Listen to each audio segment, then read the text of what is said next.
పేటలో కూడా ఇవ్వకుండా ఆయన సొంత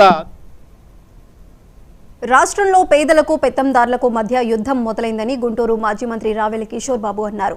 సమాజం కోసం మొదలైన ఎన్నికల యుద్ధం రాష్ట్రంలో సుస్థిరమైన సుపరిపాలన అందించేందుకు జగన్ పాటుపడుతున్నారని తెలిపారు.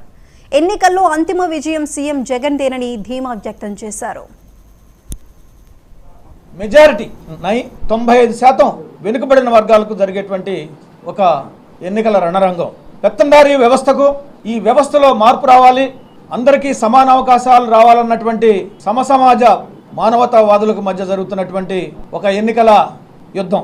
ఇవాళ జగన్మోహన్ రెడ్డి గారు సమాజాన్ని ప్రక్షాళన చేయాలని, అవినీతితో కూడుకున్నటువంటి రాజకీయాలకు చర్మగీతం పాడాలని, అసమర్థ పరిపాలన అంతం చేయాలని, సుస్థిరమైన సుపరిపాలన అందించాలని చెప్పేసి గత 4.5 సంవత్సరాలుగా ఎంతో ప్రయాసపడటం మనం చూస్తూ ఉన్నాం.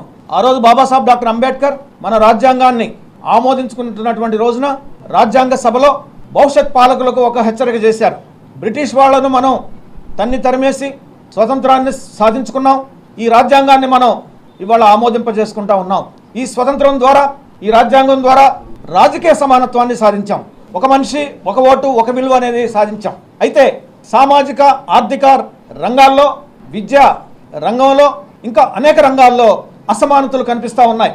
ఈ అసమానతలు కనుక ఈ విధంగా కొనసాగితే గుర్తుంచుకోండి, ఈ అసమానతల వల్ల, ఈ దోపిడీ దౌర్జన్యం వల్ల ఏ అణగారిన ప్రజలు బాధపడుతున్నారో, ఇబ్బందులు పడుతున్నారో వాళ్ళందరూ కూడా తిరుగుబాటు చేసే రోజు వస్తుంది.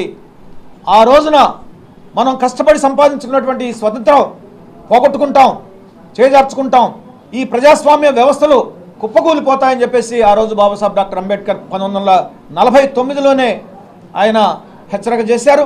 జగన్మోహన్ రెడ్డి గారు అంబేద్కర్ గారి యొక్క ఆశలకు కట్టుబడి, ఆయన ఆశయాలను ముందుకు తీసుకెళ్తూ, ఆయన ఆదర్శాలను అమలు చేస్తూ, ఆయన బాటలో నడుస్తూ ఆ రోజు బాబాసాహెబ్ అంబేద్కర్ చెప్పినటువంటి, ఆయన ఇచ్చినటువంటి ఒక రోడ్ మ్యాప్ ఏదైతే ఉందో, సూచన సలహా ఏదైతే ఉందో, సలహాను తీసుకుని ఇవాళ సమాజంలో అన్ని రంగాల్లో ఈ అసమానతలను రూపుమాపటానికి ఒక విప్లవకారుడు వలె, ఒక ఉద్యమకారుడు వలె ముఖ్యమంత్రి హోదాలో ఉండి చేస్తున్నటువంటి ఈ కృషి ప్రజలు గమనిస్తా ఉన్నారు.